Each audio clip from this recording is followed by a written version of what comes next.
We're started. All right. Yes. Hi, everyone. Thank you for joining us today. We're thrilled to have you all here for another session of the Dapper Dollars Leadership Inside series. Before we get started, let's cover some quick housekeeping rules. If you're joining us through the Riverside link and you're not today's speaker, please mute your mic. And for those who are joining through the YouTube live stream, your mic should auto be muted, so we're all bueno there. Also, if you have any questions, please hold those questions near the end for the Q&A portion. Now, let's dive into it. Hi, everyone. My name is Nirban Bomik, and I am one of the founders of the Dapper Dollars. Through Dapper Dollars, we're thrilled that we've launched the Leadership Inside series last month. This series aims to empower professionals with actionable strategies from top industry leaders. Our mission is to create a safe space for meaningful conversations around leadership, change management, and career growth. Last month, we've had a great turnout and conversation around mentorships and sponsorships. If you missed that one, you can find it on our LinkedIn live page or the Dapper Dollars website.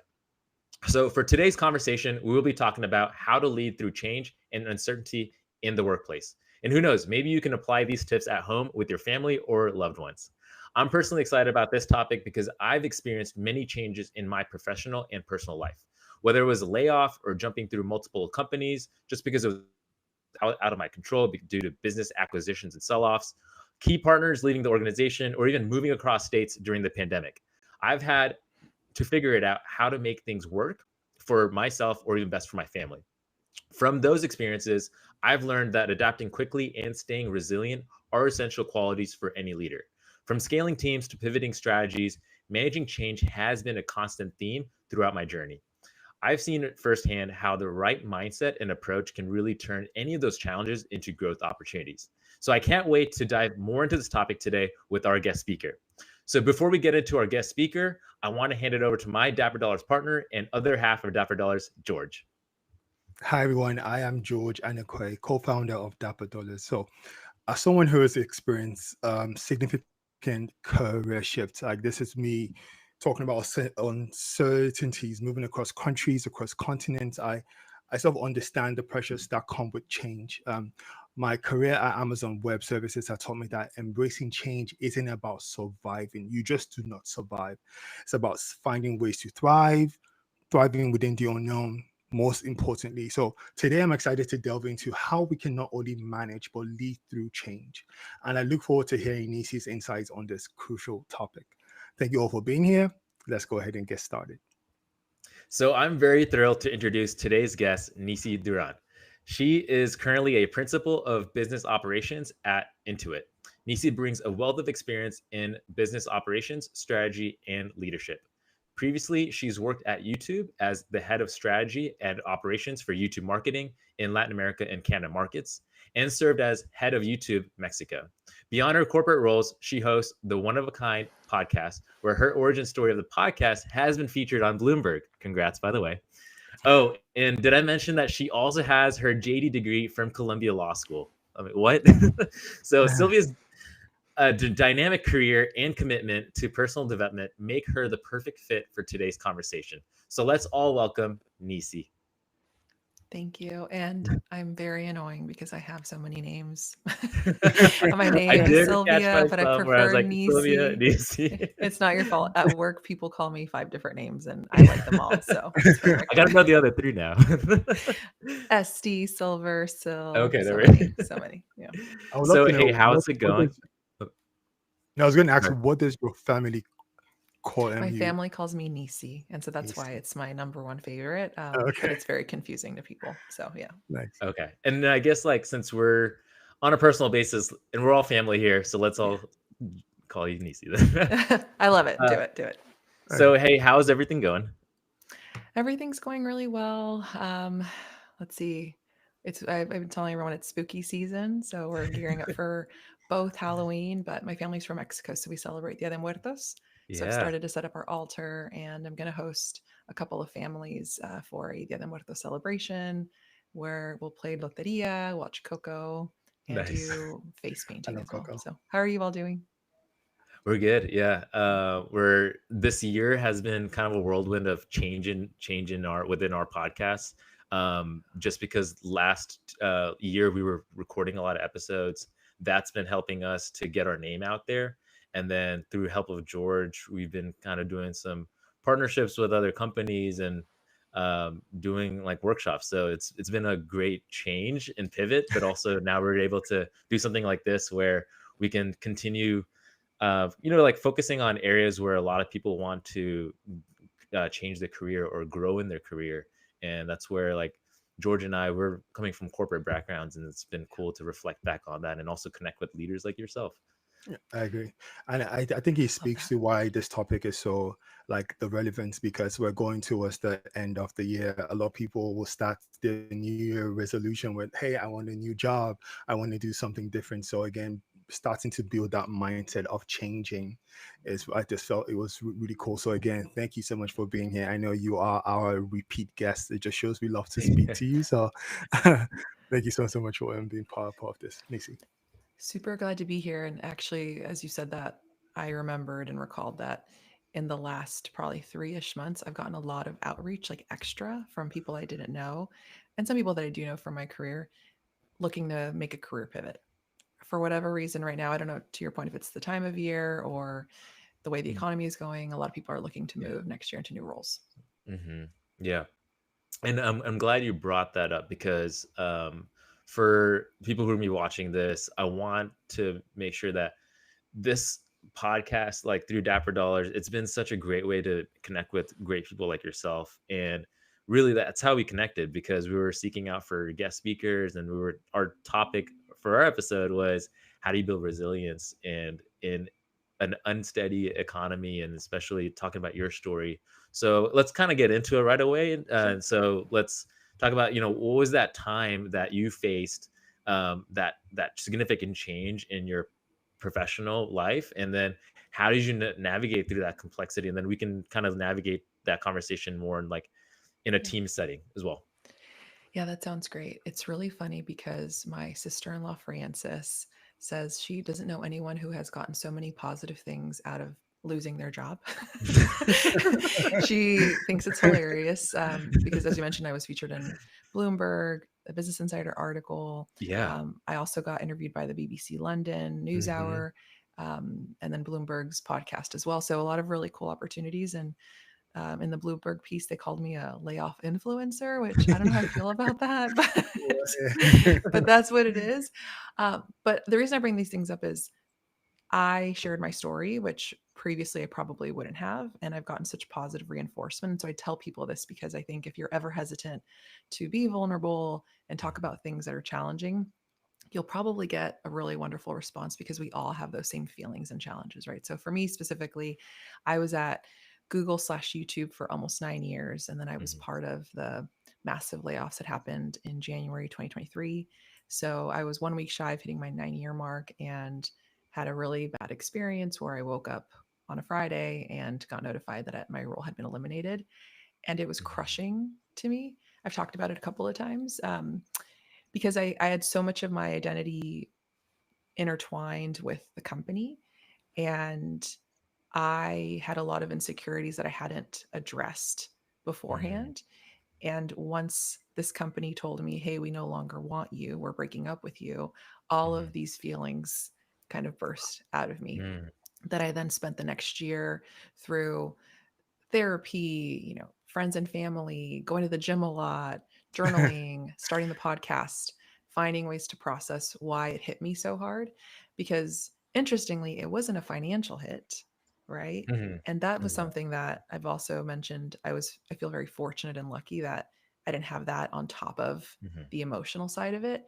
But often when I think about change, if you remove the financial component, right, which can be really scary, change is more about almost like a fear of what it means about you, right? Like, how are you going to show up and why is this change happening to me right now? Did I do something to deserve it? What is the universe trying to get me to learn? Do I need to Hmm. change how so there's all these things that feel like they're out of your control. And so I think change ultimately is very, very scary for most of us.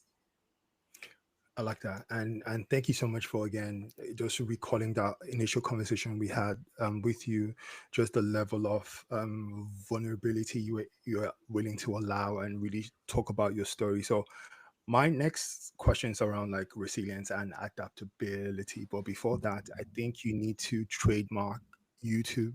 Sorry, what do you call it? You said it was layoff in influencer. I think you need to trademark. That's the first time I heard that, and it's so cool.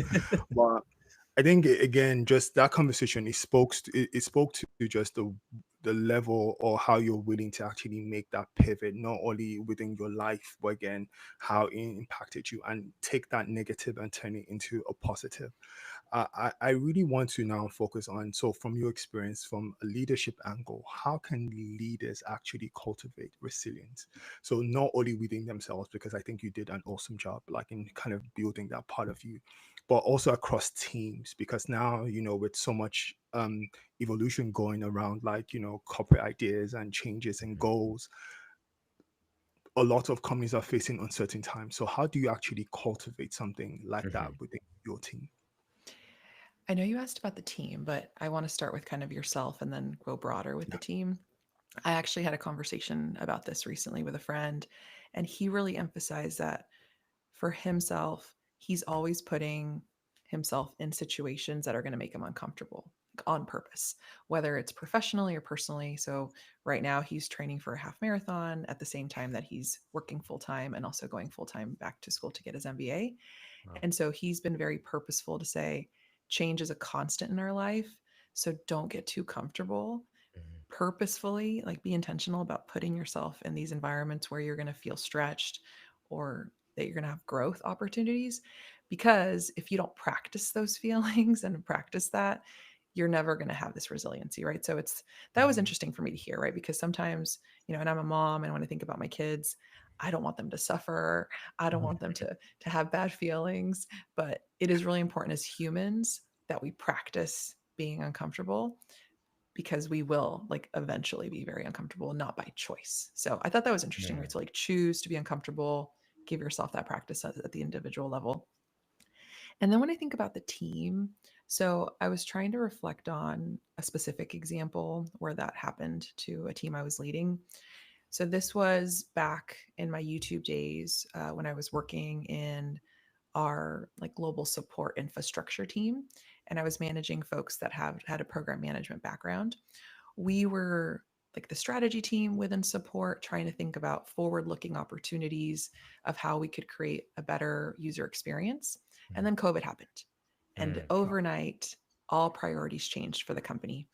And completely outside of our org, our chief business officer wanted to have a better understanding of how we were going to transform our overseas operations in a world where folks were work from home. And I won't get into the super nitty gritty because it's very detailed, right? But essentially, because of my team skills, I knew that we could handle this project that, again, was completely outside of our scope. Mhm. And so I went to my team and I said, hey, this is happening. We don't know what COVID is, how long this is going to happen, but there are some new priorities that are coming up in the company that have nothing to do with why I hired you into these roles.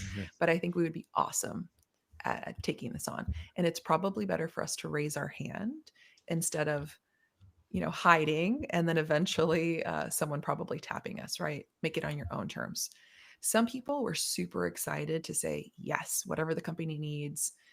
Maybe this project isn't as interesting for whatever reason, but I'm going to learn something. I'm going to lean into it.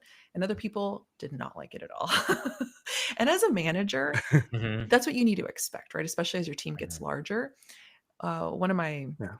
my friends who managed a team of about 200 plus people at YouTube, she told me, because you have so many people, every day someone's going to be having a bad day. And you need to be able to kind of manage their energy and your energy and think about the whole, but also be able to focus on the individual. And so in this case, it was a big learning for me, because in the past, when I think about my leadership brand, I really pride myself in being able to create what I call like win-win-win scenarios, right? Mhm. It's good for the company, it's good for the user, it's good for the individual. And I can usually find a way so that Mhm. everybody feels like their needs are being met and they're winning. Mhm. But sometimes, like when the pandemic happened, we're not going to have win-win-win scenarios. And I'm not going to have enough time as a leader to convince everyone that this is a good idea. So in that case, I had to make the decision of, we are going to build resiliency, Oh, okay. even if people aren't excited about it. And I'm going to do it as a leader by being, what's the word? Like role modeling that Okay. behavior and raising my hand to do things. And so ultimately it was wonderful, right? The team was able to showcase their skills. They learned something. They got exposure to our chief business officer. They did what was right for the company. And eventually we were able to pivot to some of the work that maybe people were more excited about. But I think if I were to have a takeaway from that, I would say one, as a leader, role model the behavior. Two, realize that it's going to be uncomfortable for folks and you won't always be able to have people be excited to come along for the ride. But ultimately, be data driven and really focus on kind of what's the bottom line. And for me, it's if you're at a business, it's Mhm. what's good for the business because that should be good for your users if your mission is intact, and then ultimately also good for your employees if you're doing what's right for the organization. I love that. I love that. One thing I also wanted to add to the takeaway is having the proactive than rather than the reactive approach. The fact you're able to raise your hand to say, "Hey, I'll go Mhm. ahead and do this" is brilliant. Thank you for sharing. I've the comment that your friend said about constantly practicing that resilience. I've been kind of toying with that idea too, and I think I heard it somewhere where this like a Japanese term called misogi or not to be confused with misogynist. I don't want to be canceled here, but Good misogi, clarification. I like it. and it's really I liked when I read about it. It's about basically the idea or the concept is um, being able to sign up for anything at without having any preparedness. So basically, let's just say if you're not a runner and you sign up for a 10K because you want to challenge yourself, and so that constant signing up for these challenges, and it doesn't have to be physical, like it could be something where I just don't want to touch my phone for this weekend, I just want to have a digital detox, and it might be tough for a lot of people. And so something like that where implementing in your life maybe once or twice a year really can help build that resilience. And then when I was reading about it, it's really getting into that practice because you're expecting this once in or twice, um, you know, unexpected event. If you're constantly practicing towards that one event, you build that resilience. And so I liked what your friend had told you about. If you implement in your life, you can face these uncertainties every time. Um, and the other question I had after you mentioned about building that resilience for your team, because it seemed like you were leading by role as a role model. And my brother, he's a dentist, and he tells me about that being in a customer service facing um, role, you're not always going to be able to satisfy every customer. So being Mm. within like some people in your team, and then like you said, not everybody's going to have a good day. How do you manage that? Is it really because of the role model, or like how do you handle when you're not going to be able to satisfy everybody, but you just have to go through it? Don't tell your brother I didn't floss last night. Wait, I just told everybody now. I didn't floss last night. I'll floss today. I'll floss today. I love the dentist. Actually, they're great. Before Um, Halloween, perfect. I was like, oh, I didn't floss. Um, that's a really good question. I think, and now I just forgot it because I was thinking about flossing. I was like, it was a really good question. Do you Or mind you're repeating building it? resilience, right? Because it's Because there was an angle I wanted to take. If you don't mind saying it one more okay. time. Yeah. Yeah, so mainly you can't satisfy every customer, or like within your team, you can't satisfy everybody, especially you mentioned that person managing 200 people. That's a Yeah. lot of employees and who are coming in with different kinds of emotion, different kinds of problems, and you can't have everybody at their 110%. So how would you approach that? Yeah. So the reason I asked you to repeat again was because there was going to be a 2 point answer. I would say the first answer was I didn't always do it really well. I think early in my career, especially when I was starting out as a manager, and even now, right? But I felt such a sense of responsibility for Mhm, everyone's development. mhm, And I mhm, still do, to be clear.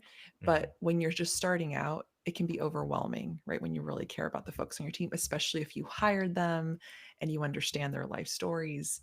I personally, and I know a lot of managers feel this way, you care a lot, you take a lot of responsibility. Yeah.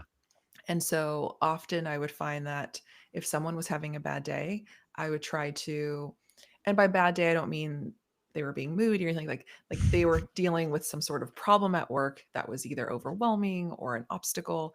And so I saw it as my role to fix everything as much as I could. If someone was operating at 100+% capacity, I would say, okay, let me take on that extra 20% myself. And so you can Mhm. imagine then as a manager, you're taking on everyone's energy and their actual workload, and it's not sustainable, no Mhm. matter how efficient you are, both emotionally and physically, it's not sustainable.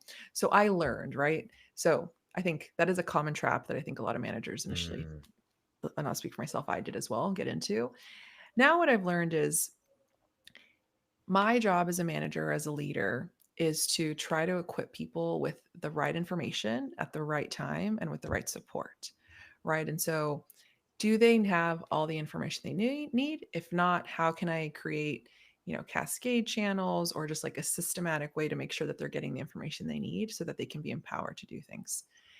And then when I say right support, am I setting them up for success, right? Do they have the right skills to have the leadership presence that they need? Are they getting those opportunities to practice? Do I need to coach them in certain areas? And it also means, have I communicated to the organization that I believe in this person, right? Either by the type of work I'm giving them, how I interact with them too, right? When we're in a group setting. So that's how I see my role. It's more of empowerment, unblocking, being their champion. And if someone is having a bad day, it is not my responsibility and doesn't help them for me to take on their energy. And to your point early on of hopefully these tips help people in their personal lives as Yeah. well, that applies to personal relationships as well. I tell, my daughter, she's 7, my son is 5, and my daughter is the older sister. Yeah. I'm an older sister as well. So I see myself in her. Uh-huh. Older siblings in particular, we feel like it is our responsibility to make sure that our younger siblings are happy and healthy Yeah. and successful. Right. And I tell her that is not your job. It is not your responsibility to make sure he is behaving. It is not your responsibility to make sure he's not crying. He owns his body and the energy he's putting out, and also his feelings. And again, being a parent is different than being a manager and a leader, but Yeah. Yeah. oftentimes it's similar feelings of caring. And the point is, don't take on too much because it's a disservice to the people ultimately, right, that you're trying to coach and lead. That's awesome. Oh, brilliant, brilliant stuff. I, I Yeah. I find I find it so insightful because my experience as my early management career, I did fall into that trap of trying to take off because I was trying to please, and the end result wasn't nice. So it took me going through like a bad experience for me to Mm. actually say, okay, actually it should be better to how I delegate. So I really do appreciate that. I do want to ask one really important question because you Yeah. you just shared what your experience with what happened through the pandemic. And again, a lot of Mm. companies, a lot of teams are going through uncertain times. So, how, from your experience, how do you maintain engagement within like your team, especially if there's, starting to suffer through lack of motivation? To really double click on this, how do you address things like anxiety, uncertainty amongst teams, basically? Oh, well, that you asked a really serious question. I was going to make a joke, George. I was like, all my teams are always motivated because I'm their manager. I still made it anyway. No, no, I think you're right. I think after the pandemic, it really impacted a lot of folks. I talked to a lot of parents too, where they feel like their children were Mhm. impacted, right, of losing that social connection and then having to go back and learn it. So it affected, I think, children all the way to adults of how we engage. Even now, so I work at Intuit and we have a requirement we have a hybrid model and there's a requirement to be in the office 2 days a week. I'm actually there 4 days a week because I'm fortunate enough to live pretty close to work and I see the value of the in-person collaboration. But I've been told by friends, not necessarily at Intuit, but just across the industry, that sometimes they get anxiety even just going into work, right? They're not used to it as much being in person. So Mm. that word anxiety really resonates with me. I think it's something that a lot of folks are feeling for a variety of reasons. In terms of teams, when I'm thinking about whether they're feeling demotivated or anxious about something, I mean, I really believe that at the end of the day, we're all people, right? And so if I'm ever managing a team or working with folks, it's really important that I get to know them as individuals, understand where they're coming from, whatever they're willing to share, right? I'm never going to force an intimacy or vulnerability or openness that way. It's whatever they feel comfortable sharing. But for me, it's important to get to know them as people because then I can understand how their current role or work is going to get them to their future state of what they're hoping to do. And I also get an understanding of what motivates them and how they prefer to communicate. I think I mentioned this in the podcast with you all. One of the things I do, I create working norm docs for folks where it says, Mhm. this is my communication style. These are things that give me energy, things that take away energy. It's almost like an operating manual for how I work and how the team Mhm. works. That's one thing I do. And then the other, definitely at least quarterly career development conversations where you say, what are we trying to get to? Where are the gaps that we see? And then tactically, what are the projects that could kind of, close those gaps? So that's what I do tactically with folks. And I think all of that is just like a really good foundation to have the right information being shared between a leader and the team. And you can have more open dialogue on kind of, are things working or not working, right? So I think if I put myself in the shoes of the questions you were asking, I feel anxious and uncertain when I don't know where I stand, right? When I don't know what good looks like. If it is clear to me that this is my role, this is my scope, this is what it means to do a great job, like knocking it out of the park, then I feel good. And is my manager telling me how I'm progressing? It's it's when I don't know if I'm working on the right stuff or if I'm not knocking it out of the park. That's when I get Mhm. anxious. And so that's what I try to solve for with my teams. I appreciate that. I want to make a soft confession. So when you shared your idea of how you present yourselves to your team, I actually did borrow that idea and present it to my brilliant. I think it really does well to like set an expectation. And I feel like just my experience with it, just our working relationship has just been awesome because that has been set and we just follow through with it. I did want to, I appreciate your answer because now I think that word ambiguity is becoming a lived experience for a lot of teams where Mhm. you come in today, by Friday, priorities have changed. So you being able to speak to how do I actually maintain my engagement every day and try to perform up to 100%. I really love the answer. So thank you. Awesome. Yeah. Glad to hear that it was helpful. And shout out to your good memory because I'm surprised. Like you've recorded a lot of episodes, and you remember specifically on our episode. I remember that key tip you brought up about the working norms. That's really cool. Sometimes my memory is really good, and then sometimes people would say, "Do you remember we did this very specific thing?" And I don't remember it. But my podcasts I all love, including yours. So apparently, Special, Yeah, special. exactly.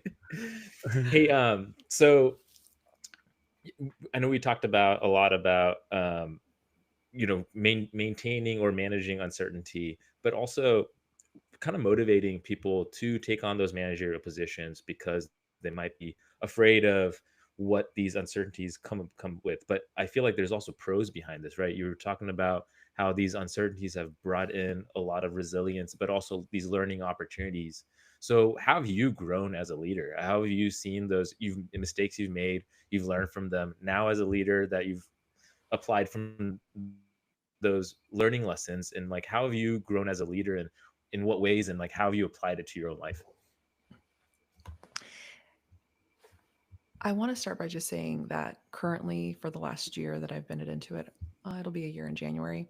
I'm not a manager, and it's the first time that I haven't been a manager in a really long time.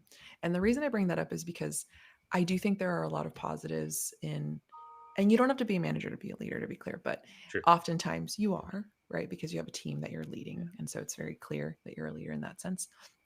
But I do think there's value in, if you are starting something new, if there is a big change happening, it is okay to not be, managing a huge team in your career, even if you had before. And so for me, this was very intentional. It was, I got to go to a new company, understand how it worked, understand how the decisions are made, how performance management is handled, Mhm. because it's really important to me that when I do eventually manage people again at this company, that Mhm. I understand how everything is operating so I can be the best manager for them, right? Mhm. So Mhm. when I was hired, I said that specifically. And they have been lovely in letting me, be an individual contributor this year, which has been a wonderful experience. So just want to call that out, that you don't always have to say yes to being a manager when maybe it's time to manage yourself through a change. No shame in that at all. That's awesome. And then in terms of mistakes that I've made and things that I've learned, I would say that so many, but I'm just trying to think like what would be helpful for folks. Mhm. I think one of the biggest things was, and I mentioned it a little bit earlier, but it's worth repeating, right? It's my biggest thing is it is not helpful to burn yourself out by trying to solve all the problems at once. So, and I learned this from one of the VPs in operations that I was working for under a YouTube. She came in brand new and identified 10 plus things that needed to get fixed right away. Mhm, And she was of the personality that I am as well, that if you see 10 things that are broken, I want to fix all of them right away mhm, mhm, because I understand that there are bigger things that will come from it, right? If you solve two mm. things, maybe you're just solving those two. But if you solve all 10, not only are you solving all 10, but you're solving the ecosystem. So then it's even better. And I don't get tired. I don't drink caffeine, but I don't get tired. I can fix this. But And is sorry, like, go do you ahead. is it because, like, you also see a value in each of those and you are able to really see the vision, the end goal, and that's why you wanna tackle those? I get excited.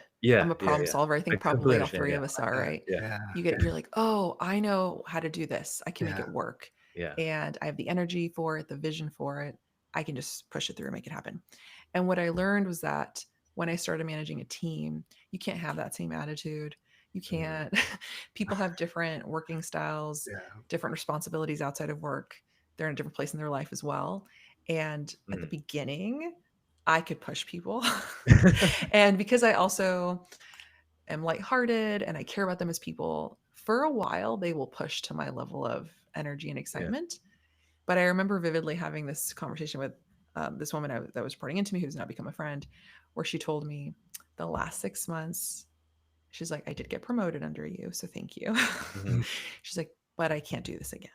Like the pace that we're operating under, even if I'm excited about it, I can't do it. It's not sustainable for me. And so I really appreciate her saying that to me because, mhm.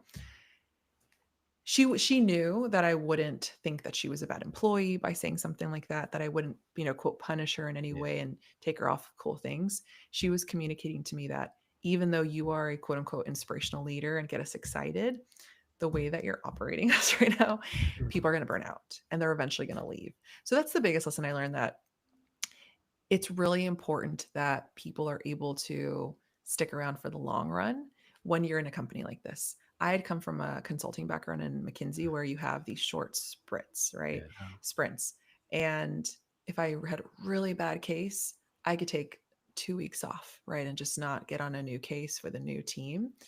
But when you're in corporate America like this, you don't have that luxury. Mhm. Often you are working on 5 projects at once Yeah. at different levels of Yeah. acceleration. Yeah, yeah. One finishes, and then sometimes we don't even celebrate.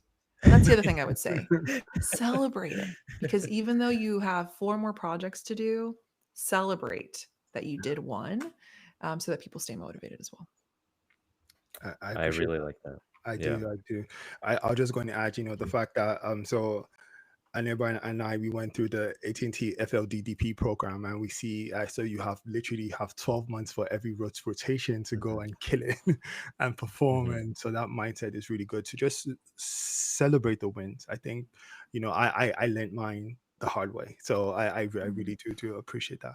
I do want to really address something or kind of get your perspective, because you just spoke to how you're able to sort of get reverse mentorship from someone on your team saying, hey, I know this is you thinking about all these ideas, but also think about the catalyst effect. So, uh, are you okay to share? Because I think this speaks to the mission of the series we have, the Leadership Insight series. Our last episode, we had two Lee Emders, one from AWS, from AT&T, come talk about mentorship and sponsorship. Mhm.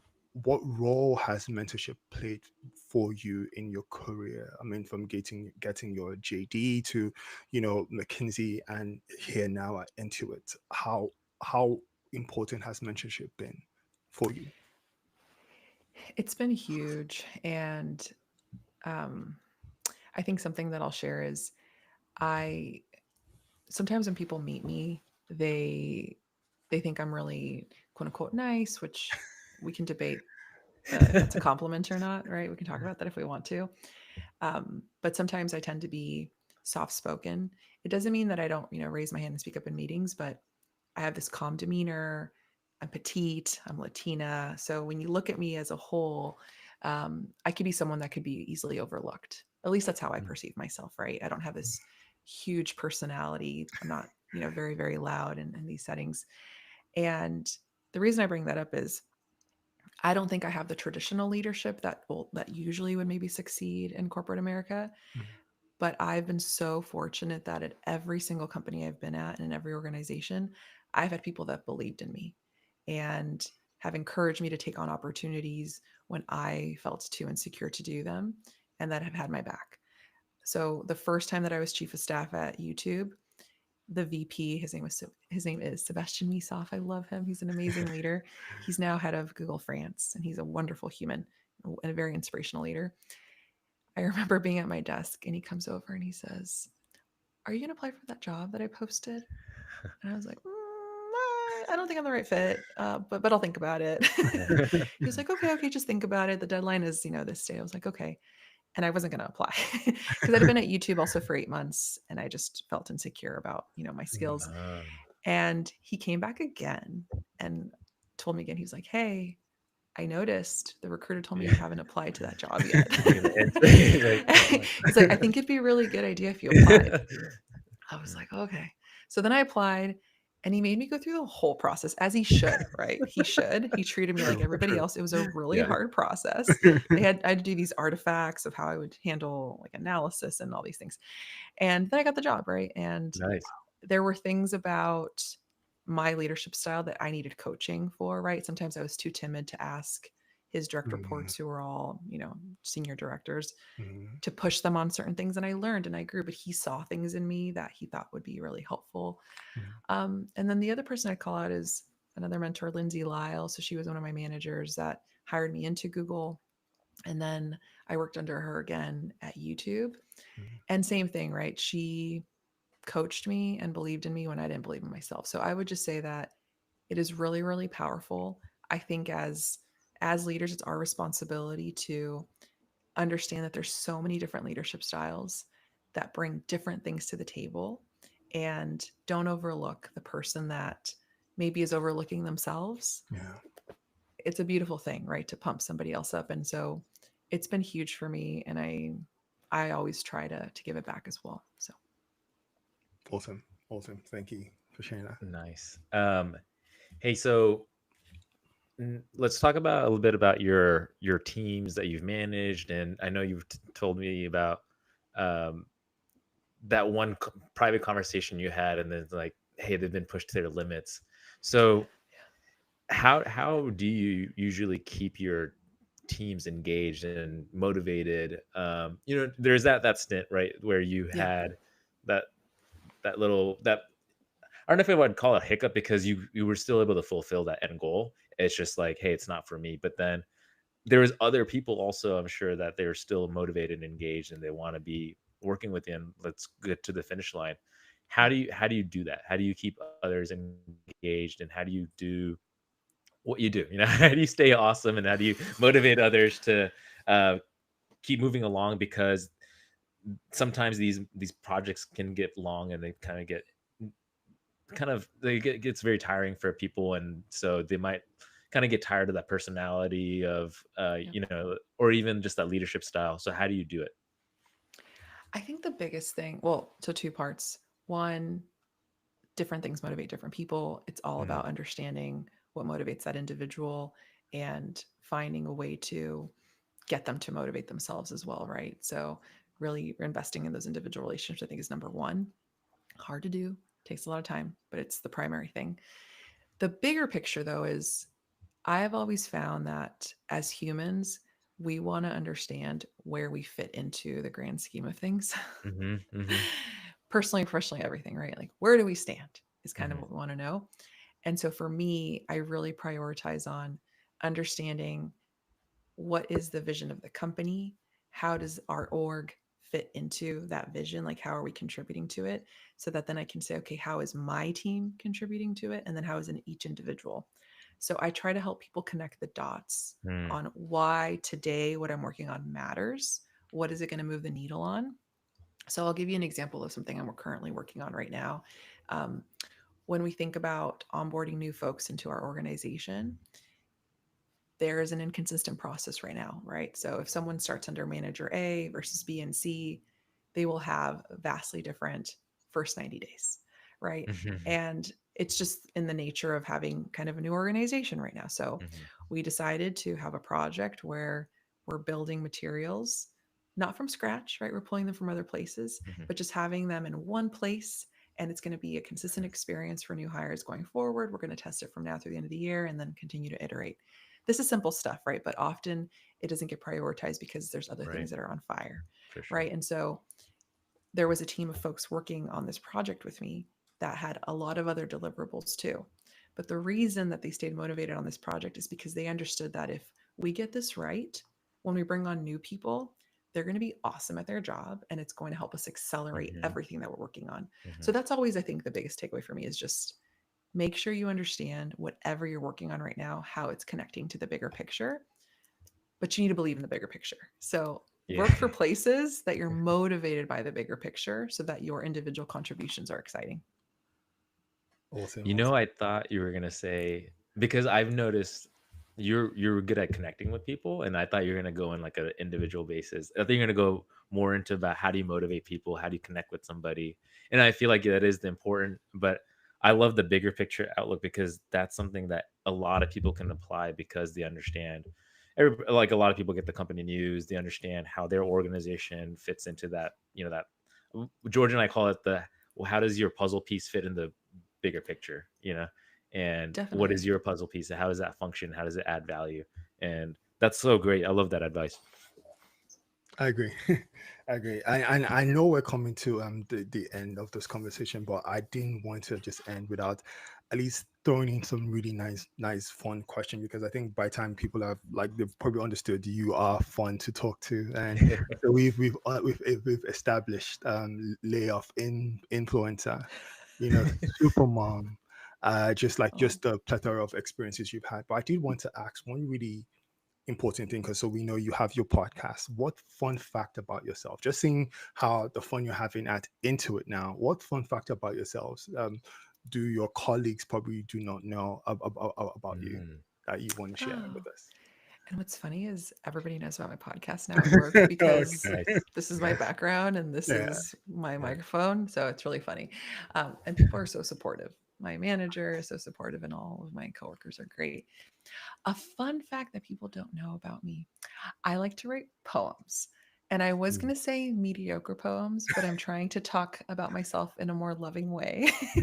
So maybe I'll say beginner level poems, but I love it, especially when I'm traveling. If I'm at the airport or on an airplane, for whatever reason, that environment gets the creative juices going. And I love writing poems. So then when I land from wherever I'm going, I always post my little poem on Instagram. So I Nice. really like it. I What like what made you get into it?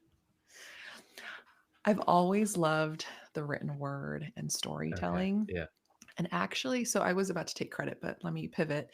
I was telling my mom that I do this, and she reminded me that her mother, my nana, my grandma, that. abuela, Yeah. was a poet. Like she No had way. journals and journals of poems, and I remember growing up that she would recite them to me, and I'm going to get emotional Wow. because she memorized them. And so it was really sad towards the end of her life because, as with a lot of elderly folks, like her memory started to go, and so she Yeah. would struggle to sometimes get her Yeah. poems out. Mm, But it was beautiful, and so I think I actually got it from my nana. mm. That's cool. But it's very natural for me, whether other people think they're good or not. I love my poems and they come very natural to me, so yeah. And I agree. I agree with the natural fact, because I think listening to your podcast is not hard to miss that you are a very introspective person. The way you Yeah. frame your questions, and I think being a poet is you seeing life, absorbing it and being able to put it in words. And so I really agree. So the natural part, yes, 100%. Thank you. Yeah, Mhm. Thank you, I of appreciate course. that. I have a quick fun question. Yeah. um, what is your favorite episode from your podcast? Oh, I'm not allowed to say. That's not a Which fun is, question. That's a like drama. I mean, not to call it any, but it's just like, which one would you highlight? It's just, Yeah, as a really yeah. I love all my podcasts, just like I love all my children It's like, yeah, for different exactly. reasons, but I'll give you an answer. No, I before we started the Or live even stream. which Okay. one would you recommend for people to, Oh, this will love get people to listen to my podcast? one of the recent ones that I really enjoyed was my friend Uzo Omatu. So I met him at YouTube, Mm. and he was running the YouTube news vertical while I was there. I was gonna say that one. Really? Yeah, I love that Oh. one. Yeah. Oh, okay, cool. I'm gonna Yeah, tell him. yeah. The reason I like it is because one, Uzo has dry humor, and that's hilarious to me.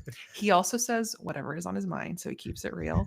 But it's also a nice balance of talking about interesting things in the industry that we're in, like Yeah. the power of tech and how it also there was this interplay with the US elections and like the Mhm. implications there. So that part's really interesting.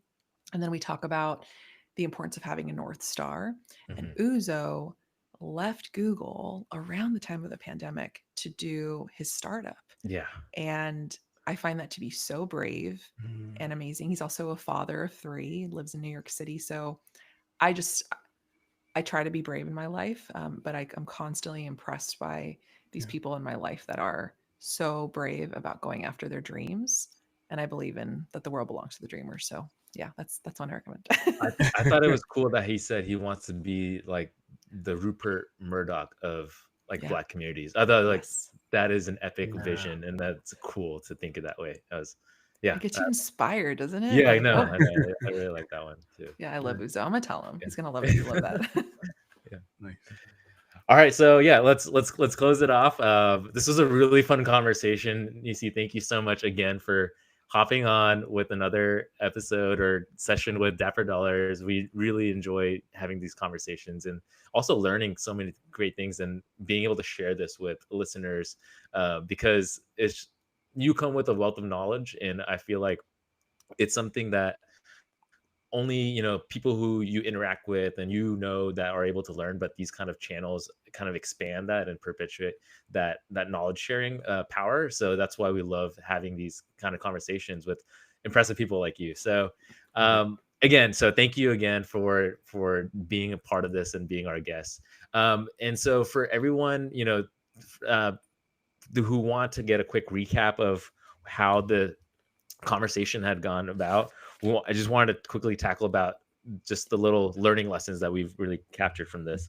One thing we talked about it was like taking on those challenges really builds that resiliency. And if you're either a leader or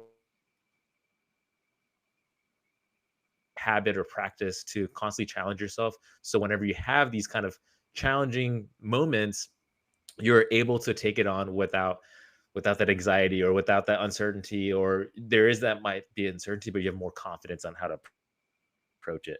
Um, the other part, having having that sense of responsibility can be a bit overbearing for a lot of people, and I know like I've seen it where you can be very energetic, but also like in front of somebody, but then it can be very draining in the background.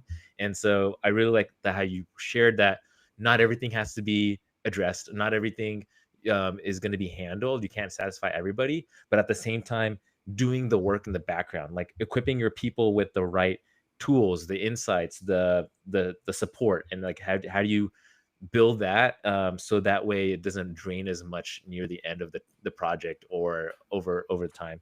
I love that. And then the other stuff I really enjoyed was like celebrating the wins. I Mm. feel like it's very important for uh, everybody to recognize that you're all involved in a team, all prepping for that same North Star, the same purpose or same goal, and then having that celebratory win to kind of remind yourselves why we all started this. And then finally, I love that you were able to share that everybody has a different leadership style. There's not that one type person. And I liked how you shared about yourself that you're not that loud person, or you're not that person that quote unquote leader where who's very boastful, and but you're still crushed in your game and you're still doing that. And so and you have your own style. And I liked how you broke it down that even though you have that way of connecting with people and you're able to motivate that way, but also applying an insight where everybody can do this, where finding that vision can really help bring the organization together, how that your individual organization and showing that vision to others can really motivate others to lead that project or goal, even though if there might be uncertainty. So thank you again. Thank you for sharing those knowledge drops with us. And yeah, appreciate it. Awesome. Thank you. You said that way more succinctly than I did. So thank you for following along my ramblings. And thank you for having me. It's always so fun connecting with both of you. Same here. Thank you.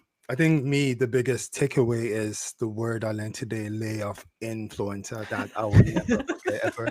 And but I just want to say to the audience, thank you for being part of this conversation. We hope you found this discussion one enlightening, and you can also apply it to insights in your own career as well.